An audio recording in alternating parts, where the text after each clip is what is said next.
बेहाय जोङो मोनसे आयदा लाना फैदों बड'सायाव मोनसे समनि समाजनि खामानि मावनाय आरो फोरोंगिरि रुपनाथ बसुमतारी बिथांनि न'आव जों दा दंफैयो। बिथाङा मोनसे समाव दुलाराय बाथौ गौथुम मोनसे आफाद दानानै बाथौनि गोबां खामानि मावबोदों। लोगोसे फोरोंगिरि जिबनावबो बिथाङा फोरोंगिरि जानानै गोबां खामानि मावबोदों। दा जों बिथांनिफ्राय माखासे खोथा जों मिथिनो नाजागोन। नोंथांमोननो जों मिथिहोनो दिनै बिथांनि न'आव दंफैयो। गोदोसोनानै थानाय बे बर'नि धोरोमखौ बोखांफिननो थाखाय नाजानानै खामानि मावदोंमोन आरो। माब्रै मावामोन नोंसोर? माब्रै माने बे मोनसे माबा आफादनि दारै दा माने मोनसे गिदिर खामानि मावनो थाङोब्ला आरो धोरोम बादि बुस्थुआ आरो जेबो गोब्राब धोरोमनि बाथ्रा। बेखायनो आफादनि गेजेरजों मावाब्ला कमिटिनि गेजेरजों मावाब्ला हारसिं हाला मावनो हानाय खामानि नङा। बेखायनो आफाद दानांगौ, आफादनि गेजेरजों खामानि मावनांगौ होननानै जों फोथायदों। आरो बे हिसाबै आफाद दानानै बेंटलाव गिबि बेंटल आन्सलिक बाथौ गौथुम दाजेनदों 1980आव। बिनिफ्राय 1990आव डिस्ट्रिक्ट लेभेलाव क'क्राझार डिस्ट्रिक्ट लेभेलाव डिस्ट्रिक्ट कमिटि दादों। डिस्ट्रिक्ट कमिटियानो आरोबाव सेन्ट्रेल मिरु आफाद दानो थाखाय जे थांखि लानायखाय बे थांखि बादियै 1992आव मे दाननि 16 खालार खालि ट्राइबेल रेस्ट हाउसआव मोनसे मिथिं लिंदों, मेल लिंथुमदों। बे मेलाव गोबां सोद्रोमाफोर नुजाफैदोंमोन गलाघाटनिफ्राय, शिबसागरनिफ्राय, बुंनो थाङोब्ला आसामनि गासिबो जिल्लानिफ्राय फैदों, नुजाफैदों, बाहागो लाफैदों। मेघालयनिफ्राय लाफैदों, वेस्ट बेंगलनिफ्राय लाफैदों। बे मेलावनो जों गौथुम सेन्ट्रेल आफाद थारमाने मिरु आफाद दुलाराय बाथौ धोरोमारि गौथुमखौ दादों आरोखि। बाथौ धोरोम दानो गोनांथ' माने धोरोमनि बाथ्राथ' बेले बेजेआथ' जोंनि गेजेराव सोमजिबाय। माने दाथ' माने बाथौनि हिसाबफोर होनो हायो बायदि मनि बाथौ, माबा बाथौ, अजित बाथौ, जयनारायण बाथौ, अनेक बाथौ गैया होमबा? गोदो खोन्दो खोन्दो मानसि नाम साफा साफा मानसि नामाव बाथौनि नाम लानानै खामानि मावगासिनो दं। गावबा गाव खामानि मावदों आरो। खिन्थु एक्सुवेलि बाथौ धोरोमनि जि फोरोंनाय जा थांखि, धोरोमनि नंगुबै लामा, बे लामा फारसे माने पिन पइन्ट खामानि मावनो हायाखैमोन। बाथौनि धोरोम ना मा खायफा खायफा फोथायनोबो हाला जालांबायमोन। बाथौआखि धोरोमलै मोनसे ओरैबो होनोमोन। धोरोम बिजाब गैया मा धोरोम जाबाय, धोरोम गुरु गैया मा धोरोम बेलाय, धोरोम नङा बे, ओरै होनग्राबो मानसि ओंखारो। जों लोगो मोनदों आरोखि। दा बेफोरखौ बे बेले बेजेखौ जोङो जथायनानै सावरायनायनि गेजेरजों, सेमिनारनि गेजेरजों जोङो थि मोनसे लामायाव फैनो, क्लियार कनसेपसन, रोखा सानदांथि बाथौनि सायाव। बाथौआ धोरोम, बाथौआ दर्शन दङ, सान्थौ दङ। जाय धोरोमा सान्थौ दं बेलाय मानो धोरोम नङा जानो? नंगौ, बाथौ धोरोमाबो मोनसे धोरोम। दा बे गनायहोनांगोनथ'। माने बे बयनिबो गनायनाय मोननांगोन, हय बयबो बाथौनि फोरोंनायफोरखौ बुजिना मोननांगोन। एबा बे बाथौनि आं दहायनो बुंबाय जे सारमन, उपदेश फोरोंनायफ्रा, बाथौनि फोरोंनायफ्रा मा मा, बेफोरखौ फोलायनानै बेखेवनानै मानसिफोरनो फोलायनांगोन। बिदि मावनो हाबानो जोङो लासै लासै बाथौ धोरोमखौ पपुलाराइज्ड थारमाने गोसार होनो हागोन। बयजोंबो अनजानाय, आजावजानाय, बाख्नाय जानाय जानांगोन। बयबो बा होननानै बुंनांगोन। बे थांखि लानानै जोङो खामानिखौ मावदों। बै समनि बाथौ धोरोम ओमफ्राय दानि बाथौ धोरोम माबायदि गुस्लायखो नोंसोर खामानि मावनानै? बै समाव जे समाव मा जादों, बाथौ आफाद दाजेनदोंमोन अन्तत बेंटलाव 1980आव। बे बाथौ धोरोमनि मुङाव माने खेराइ गामि बबेबा गामियाव खेराइ होयोमोन। बेल'सैमोन आरो गावबा गाव न'खराव बाथौ बिन्दो दङ सोरबा बोलि बिदानजों सालामि होयो सोरबा बिबारजों होयो बेबायदि माबामोन आरो गोरोबलायामोन दाबो गोरोबलाया दा बेफोरसो मेथडसो जेनेबा बोलियाबो मोनसे मेथड बाउनायनि मेथडसोथ' बे बोलि होनायानो फार्स्ट बोलि होनायानो फाइनाल बे नङा बिबारानो फार्स्ट बिबारानो फाइनाल बे नङा एक्सुवेलि बाथौ धोरोमा मा फोरोंदों जों बेखौसो नांगौ बे एक्सुवेलि धोरोम नंगौना नङा हिन्दु धोरोम बादि दर्शन दंना गैया सान्थौ दंना गैया ख्रिस्टान धोरोम बादि सान्थौ दंना गैया दा जों बेखौ नायबिजिरनांगौ नायबिजिरनानै मोनसे स्पस्ट' रोखा सानदांथि स्पस्ट' आइडिया मोनसे रायजोफोरनो होनांगौ आरोखि गथ'फोरनो फोरोंनांगौ बेबायदि बेखायनो जायगा जायगा एजुकेसनेल इन्सटिटिउसन फरायसालिबो लुनाय जादों फसंनाय जादों बेखौ फोरोंनो थाखाय बाथौ धोरोमनि माबाखौ पपुलाराइज खालामनो गोसार होनो बेखौ माबा खालामदों अबाव बेबायदि जोंनियानो फार्स्ट बेंटलावनो 1993आव बेनि उनाव ओइ तामुलपुरनि साहा महाराजा बाथौ आश्रम बे 2 नम्बर 3 नम्बराव सरुपेटाव सिब्राय बाथौ आश्रम आरो ओमफ्राय नेमुवा बाथौ आश्रम बेबायदि ओरै थांबाय दा मुसलपुराव दङ मुसलपुराव बे बासखाव गंथाम गंब्रैसो दङ दा बरमाव दङ मुसलपुरनि बे ओजोंहाय साहा मुसलपुरावनो दङ आरो बागानपारा खाथि खाला दङ आरोखि ओमफ्राय हरिसिङा दङ अदालगुरियाव दङ बै सनितपुरथिं दंना गैया आं मिथिथ'वाखै मथा मथि जोंनि माबायाव आरो बाथौ धोरोमखौ फालिनायाव मेथडनि सायाव जों खौसे जानो हायाखै बाउनायनि मेथड सोरबा बोलिजों होयो सोरबा बिबारजों होयो बेखौ जों खौसेयाव लाबोनो नाजादोंब्लाबो जों मावफुंनो हायाखै ओरैबायदि दा जोंनि मिरु आफादनि माबाया खिन्थु थांखिया बेनो जोङो बेखायनो नामखौ दोनदों दुलाराय बाथौ गौथुम जायखिजाया मेथडै होआ मानो जों बे गौथुमनि सिङाव थानांगौ मोजांखौ लानांगौ गाज्रि दङबा बेखौ एंगारनांगौ बे थांखि लानानै जों खामानि मावदों जोंनि गौथुम मानसिफ्रा बिसोरथ' माने बे मिरु आफादनि माने थांखि बादियै बा थिननाय बादियै खामानिखौ मावगासिनो दं लाइमोन आफादाबो बिसोर माबासो जोंनि माबाजों राइट उइं बे लाइमोन आफाद दङ ओमफ्राय माइनाव आफाद दङ बिसोरबो खामानिखौ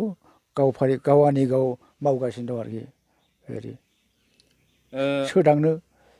आथिखालनि लाइमोनफ्रा फरायनायजों लोगोसे धोरोमाव माबायदि बाहागो लानांगौ होननानै सानो आरो बेनि बाहागोथ' लानांगौ खिन्थु धोरोमाव बाहागो लानानै बे गावनि जे आसल एक्सुवेल माबा एकाडेमिक लाइफ बेखौबो एंगारथारनांगौ बेबो नङा सोलोंथाइ लानायनि लोगो लोगो बे बाथौ धोरोमनि माबाफोरखौबो एसे लेसनफोरखौबो होनो नाजानांगौ मिथिनो नाजानांगौ आरो बेखौ होनायनि खामानिया जोंनि गागिफोरनि आफादनि मानसिफोरनि खामानि बेयो माने खारन दा जायगा जायगा फसंथान सोलोंथाइनि फसंदोंब्लाबो बे बाथौनि लेसनफोरखौ फोरोंनाय जायाखै क्लास खालामनाय जायाखै जायनि फलाव बैसोरनिफ्राय थाखो पास जालांदोंबाबो बाथौनि सोमोन्दै क्लियार जेबो गैया बिस्रा आइडिया बे मोनसे अभाब दङ लेसन होनांगौ आरो बाथौनि फिलसफि प्रिन्सिपाल्सफ्रा मा जायखौ जोङो बाथौ धोरोमा दिनै फिलसफियाथ' आं दहायनो बुंदोंमोन ना बे फिलसफि माने एक्सुवेलि बे गोथौ बाथ्रा आरो सान्थौ नङाब्ला धोरोम मोनसे जानो हाया माब्रै धोरोम आरो सान्थौनि पार्थक्यआ मा फारागा माखौ धोरोम होनो माखौ सान्थौ होनो दा बेबायदि मोनसे सोंनाय धोरोमा माबोरै सोमजियो दा बेवहाय बेखौ डिस्टिंसनखौ रोखायै फोलायनो थाखाय मोनसे माबा लानाय जादों फांसे दंफां बिफां दंफांनि नामा गियान दंफां बे दंफाङाव बिबार बारो गियान दंफां बे बिबारा सान्थौ फिल'सफि बा दर्शन बे बिबारनिफ्राय थायनाय जि फिथाइ बे जाबाय धोरोम सान्थौ आरो धोरोमनि फारागा बेनो सोमोन्दोआ गियान दंफांनि बिबारा सान्थौ फिल'सफि फिथाइया धोरोम बे आरो बेवहाय माबा बे सिजौआ सिरिबा दहाय बे बुंदोंमोन आङो सिजौखौ बेयो माने सोरजिनि गिबि दंफां होनना बुङोथ' दा जायनि थाखाय आनान गसाइ अबंलावरिया बेखौनो माबायाव बाथौ बिन्दोआव गायनानै आंनि नाम लायोब्ला आं नोंसोरनि गेजेराव आंखौ मोनगोन ओरैबायदि मोनसे फोरोंनाय आच्चा बेखायनो बे सिजौखौ मानो गायदों सिजौआ मानो सिरिबा बेयो माने सोरजिनि मोनबा गोहोमुवा 5 क्रिएटिभ एलिमेन्टस बे सोरजिनि मोनबा गोहोमुवा हा दै बार अर अख्रां बे गोहोमा मोनबायाबो गोहो सक्ति गोहो बे गोहोमुवाखौ फोरमायदों सिजौआ सिरिबा होनदों जे सिरिबाया मोनसे सिरिया हा मोनसे सिरिया दै मोनसे सिरिया बार मोनसे सिरिया अर आरो लास्ट सिरिया अख्रां बेबायदि बे सिरिबा मोनबा गोहोखौ फोरमायोखायनो बे सिजौ दंफांखौ बाथौ बिन्दोआव थुनाय जादों गुबुन दंफांखौ गायाखै बेबायदि बे अबंलावरिनि माबायो मा होनो बेखौ प्रटिक होनना बुङो एमब्लेम प्रटिक अबं सोरजिगिरि माने सि गोजौ सिजौ सि गोजौ माने अबंलावरि परमात्मा सुप्रिम सल जायखौ होनो इंराजियाव सुप्रिम सल जायनि गोजौआव रावबो गैला बेनि प्रटिक बेनि नेरसोन आरो बे आं दं नोंसोर दागि अबंलावरि सिजौआ ओमफ्राय जोंनि बाथौ धोरोमाव जे मोनसे फुजा दङ खेराइ फुजा बेजों बाथौ धोरोमजों मा सोमोन्दो दङ बापरे बाप बिदि सोमोन्दोआथ' सुंद'यै फोरमाय माने एंगार हायै सोमोन्दो आरो मोनसे खोथाखौ जों नोजोर होबोदों आरो होनानै नुनो मोनदों जोंनि प्रेक्टिकेल गियाननिफ्राय आं दा मोनसे खोथा बाथौआ धोरोम नंगौ बुजिबाय आच्चा धोरोम जोंनि गेजेराव खिन्थु गुबुन गुबुन धोरोमारिफ्रा मालाय गावबा गाव धोरोम बिजाब दङ बाथौ धोरोमाव गैया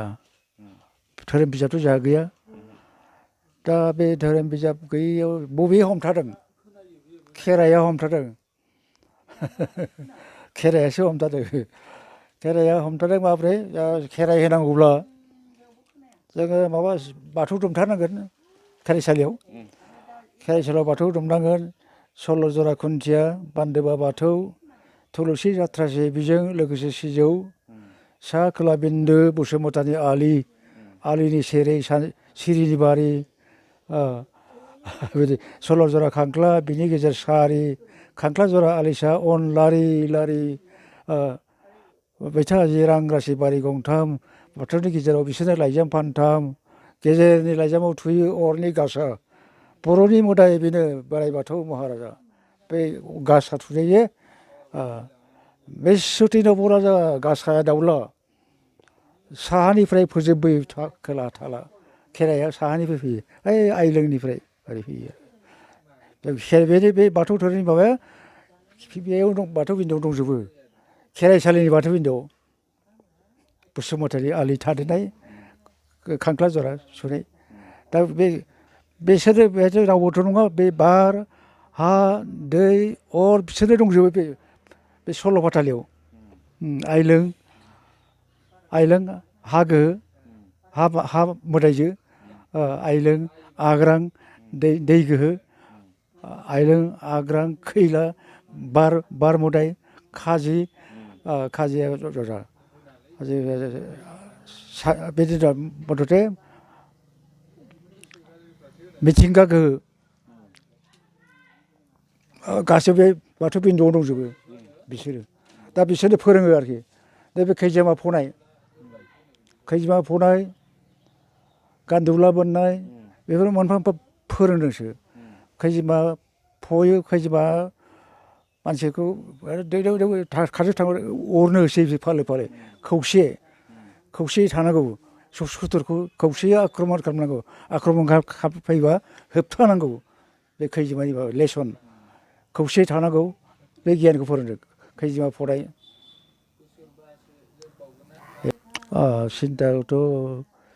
सानदों आरो माने मेलेमाव खिलिखांदों आरो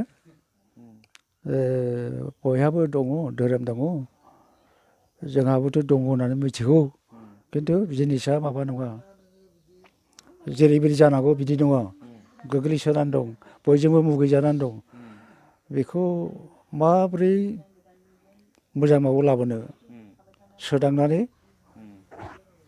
रायजोनि प्लेटफर्माव लाबोनो माबोरै पपुलाराइज खालामनो बयजोंबो गनायजाथाव बोरै खालामनो समायना महर मुस्रि बोरै होनो बे धारना आंनियाव खिलिखांदोंमोन दा बेखायनो गोदो बेखौ मावजेननायाव सानजेननायाव सोरनि सहाय मोनजेना सोरखौ लानानै बेबो मोजां खोथा थारमाने बे आं बेंटलाव थाफैबायना दा बेंटलाव थाफैनानै बेनि परिबेसखौ नायबाय परिबेसाव जोङो बेहायथ' गाबथानानै थाथारनांगोन ना गाबथानानै थानांगौबा नोङो हारसिं हाया समाज नांगौ बा आफाद नांगौ गौथुम नांगौ बेखायनो बे जिनिसखौ खालामग्रोनांगौ आगोल हारसिंथ' मावनो हाया हाजार लेक्सार होनांगौ खोनाया रावबो लाया गाज्रि बे आफाद दायोब्ला रायजोफ्रानो आखाइ थिखांनानै खौसे जायोब्ला मानोथो हाया जानो दा हाबाय जोङो आफादा जेनबाय एक्टिभ हेल्प दाथ' मानसिफोरा बिथांमोना गोबाङानो रुंसारि जालांबाय जाम्बा जथ्राबाबो गामिनि मानसिब्लाबो बिथांमोना बयबो आखाइ थिखांनानै दे जोंबो खालामनि बिदि मानसि दङ जेरै आं बहाय थाफैनाय हिसाबै लकेल मानसि नैबे बाबुराम औवारि दंना जोंहा बाबुराम औवारिमोन बिथांमोननि जथ' बाय बाहागिफोर बेंटल एलेकानि जेसेबां जोंनि मानसि दङ एसे माहाजोनफ्राम सोरबा माहाजोनथार गोसोफोरा गेबें बेबादि हेफाजाब लानानै माबा खालामदों आरो बेनिफ्राय बिसेसकरि थुक्राझार एलेकानिफ्राय नोंसिनि आबा आयं कालिनाथ गयारि आरो प्रिथिराज गयारि बे बिदा फंबाय सानैनि बिसोरो एखेबारे माबाबादि खाम्फा बादि गसंदों जों दं ओरैबायदि दा बेवहाय जोङो एसे बोलो मोन्दों आरो खोलाजाय बै सुबाइजारनि बलेन मास्टार बलेन बसुमतारि बिसोरनि माबायै बिसोर रावबो गैया हा बेरगावनाय उजिनाय मानसि रावखौबो गिया बिसोर बिखा बुना बाथ्रा बुंनो हागौ बेबायदि सोरबा सोरबा आं बाथौआरि होननानै बुंनो लानो गियोमोन लाजियोबो ओरैबायदि मानसि दंमोन खिन्थु बे माखासे मानसि दङ बिसोर गिया आंखौ मा खालामनो बे रोखोम आरोखि दा बिसोरनि हेफाजाब लानानै बे आफादखौ जाफुंहोदों डिस्ट्रिक्ट कमिटिखौ आरो रासिनबाव खालामदों जायगा जायगा आनसलिक कमिटि दानानै 26टा आनसलिक कमिटि दादों क'क्राझार डिस्ट्रिक्ट बाथौ सिबियारि आफादा 26टा आनसलिक कमिटि सब एक्टिभ गासिबो बे बाथौ सिबियारि आफाद आरो क'क्राझार डिस्ट्रिक्ट कमिटियानो बे मिरु आफादखौ लिंबाय आरोखि मिरु आफाद दादों दे मिरु आफाद दानाय जाबाय 1992नि 16 मे बेदिन माबा सनिबारमोनलै सनिबार ओमफ्राय बाराया ओरैबायदि मोजां बुद्ध पुर्निमा बुद्धि पुर्णिमामोन सनिबार 16 तारिख मे बेदिनखालि गुवाहाटीनि ट्राइबेल रेस्ट हाउसआव जोङो आसामनि बाथौ सिबियारिफोर मोदोम गुदुं दैदेनगिरिफोर मेघालयनि वेस्ट बेंगलनि फैनानै बे गौथुमखौ दादों आरोखि नोंसोर नेपालावबो खामानि मावहैदों नेपालावबो थांदों जों खेबनै खेबथाम नेपालावबो संगठन फेहेरनांगौना नेपालावबो थांदों आनसलिक कमिटि दाना फैदों खिन्थु नेपालनि अबस्था ओरैबायदि बिसोरो रांखान्थि हिसाबै बिसोरनि अर्थनैतिक अबस्था खोब काहिलथार दिन हाजिरा मावनानै जानाय मानसिफोर बिसोरो जोंनि बायदि बिदि नङा सिस्टेमेटिक गामिफ्राबो नङा ओइ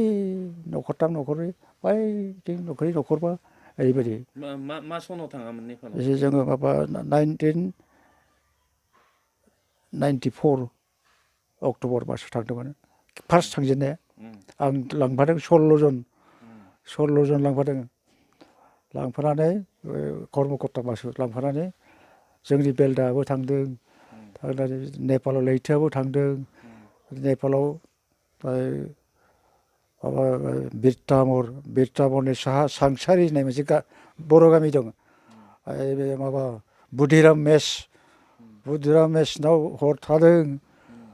बिराद आदर खालामदों जाहोदों आरो अखानायै धाइजान होननाय गामियाव मिटिं खालामदों बे रायजोफोरखौ लानानै मिटिं खालामदों जोंनि बादिनो आरो खिन्थु बिसोरना बे देवथा सिखारनाया एखदम गोलैलाबायो ग्रोन बेखौ नुहैदों जों धाइजानाव आरो बाथौ बिसोर रजा होनो अजाखौ रजाफ्रा थिग खालामो दै सान्थि सारनानै बे स्टेजाव दं बिसोरो दा बे संगठनाव बिसोर माबायानो गैयामोन खुनु धारनानो गैयामोन दा सेकेन्ड बार थांनायाव आंखौ बुंदोंमोन बिसोरो आदै नों फैब्ला जों बाथौ राजाखौनो फैनाय बायदि मोनोलै होननानै नों फैब्ला बाथौ राजाखौनो फैनाय बायदि मोनो जों होननानै बाथौ राजाफोरनि बाथौ बोराइ नोंसोर बाथौ गौथुम मिरु आफाद दाजेननायनिफ्राय 1992 निफ्राय जों बोसोराव खेबनै सेमिनार खालामो जायगा सोलाय आसारनि सायाव आसार बिसारनि सायाव बाथौ आसार बिनि सायाव सेमिनार खालामो बे सेमिनाराव जा आयदाफोरखौ रायलायदों बा सोदांनानै लादों बेखौ जोङो लिरनाय महरै साफायनानै दिहुनदों बे साफायना दिहुननायनि बिजाबनि मुङा बाथौ थान्दै आसारमानि बाथौनि नेमखान्थिफोर बाथौनि नेमखान्थि गासिबो माबोरै फालिनांगौ हाबा होनाय माबा होनाय गोथै आसारा माबादि जोनोम आसारा माबादि बेबायदि आरोखि हाबा आसार जोनोम आसार दोरसि आसार बान्द्रा आसार बिनि सायाव जि सावरायबाय बिनि माने मा होनो बेखौ एनानिमासलि बयनिबो मदद लानानै आजावनाय थांखि हिसाबै बेखौ लिरनाय महरै जों बे बाथौ थान्दैयाव फोसावदों आरोखि बेनिफ्राय बेक्ति हिसाबै नों लिरदोंना लिराखै बिजाब बाथौनि बेक्ति हिसाबै आङो आर्टिकेलाव लिरदों सम बिजाब लिराखै मा लिरनाय मा लिरखो दिनैसिम दा नै लेटेस्ट आं दा लिरदों आर्टिकेलाथ' आं बे बांसिन डिल खालामो फिल'सफिनि सायाव बाथौ फिल'सफि बेनि सायाव डिल खालामो असमिया रावैबो लिरदों बर'जोंबो लिरदों लिरनायाथ' लिरनाय थायो फरायाथ' मानसिफ्रा खोब खम फरायो जोंनि मानसिया बिजाबखौ बेखायनो आं सानबाय लेक्साराथ' गोबां होबाय बाथौनि बिभिन्न जायगायाव नेपाल बेंगल मेघालय आसामनि एखे जायगा गिदिं खिन्थु खामानियाथ' गैया एसिभमेन्टआ खोब खम जेसेबां खामानि मावदों दैहिक परिश्रम खालामदों एसिभमेन्टआ गैया खम दा माबोरै मानसिफोरनि मेलेमाव सोनो दा मोनसे हाथियारा जाबाय लिरनाय महरै बे मा होनो खन्थाइ आकारै खन्थाइ महरै लिरोब्ला माने फरायनो एसे मोजां मोनोथ' बे खन्थाइ महरै खबाम मिलायहोनानै लिरदों आरोखि आं दा अबंनि सोरजि लिरदों मोनसे बिजाब अबंनि सोरजि माने बुहुम सोरजिनाय सल' लेखा लिरनायफोरखौ साफायदोंना साफायाखै? साफ रेडि जाबाय बिदि जाबाय। रेडि जाबाय अबंनि सोरजि बिजाबनि नामा उम, दा बेबादि अनेक बिजाब लिरनो हागौ आरोखि उम, दा आरो बे आं दि लिरदों आं लिरनायानो फाइनेल नङा बे गोरोन्थिबो थालांनो हागौ ना उम, सोरबा लिरलायबाय उम, आरो बिजाबो थालांनो हागौ आरो सोरबा लिरलायबाय बेबादिनो गिदिर जालाङो रामायण महाभारत जालाङो बेयो बे आन्थारखौ लादों आं दाथ' बे माबा माने बाथौ धोरोमखौ फोथांनो फोगोमनो फोसावनो थांखि लानानै जों गौथुम दादों बाथौ धोरोमाव बाथौ कालसार दं बाथौ हारिमु दं खेराइ दं नङा होमबा खेराइआनोथ' सब गासिबो दंजोबबायनो देंखो दं मोसानाय मुसुरनाय दं दामनाय देनाय दं हारिमु दं दा बाथौ कालसार बाथौ धोरोम बाथौ सान्थौ बे बाथौ कालसारखौ माने बोखांनो नाजानायनि थाखायनो खामानि मावनायनि थाखायनो आंनो बिबेकानन्द केन्द्र इन्सटिटिउट अफ कालसार बेयो बिथांमोना आंनो बे बिबेकानन्द केन्द्र इन्सटिटिउट अफ कालसार सनमान 2012 बे बान्थाखौ आंनो होदों नर्थ इस्टनिफ्राय नर्थ इस्टआव साफा सिलेक्ट खालामो बोसोराव दा 2012आव आंनो होदों गुवाहाटियाव बान्थाखौ फैनानैथ' आं फोरोंगिरिखौथ' जों बिजनियावबो मावनो हागौमोन फोरोंगिरि खिन्थु आंनि माबाया एसे मानसिया जुदा माने खारलुं हुदा दाबसे जायगायाव थाथेरा थानो सुखुवा गोदान जायगा नायनो लुबैयो गोदान माबायाव थांनो लुबैयो नायनो लुबैयो दा बेंटलाव हाइ स्कुल खुलिदों हाइ स्कुलाथ' बिजनियावबो दंमोन आं मावनो हागौमोन बेनिफ्राय आंनि सासे लोगो दंमोन गया प्रसाद नार्जारि होननाय आइ पुवालिनि बेयो आंखौ आदा होनो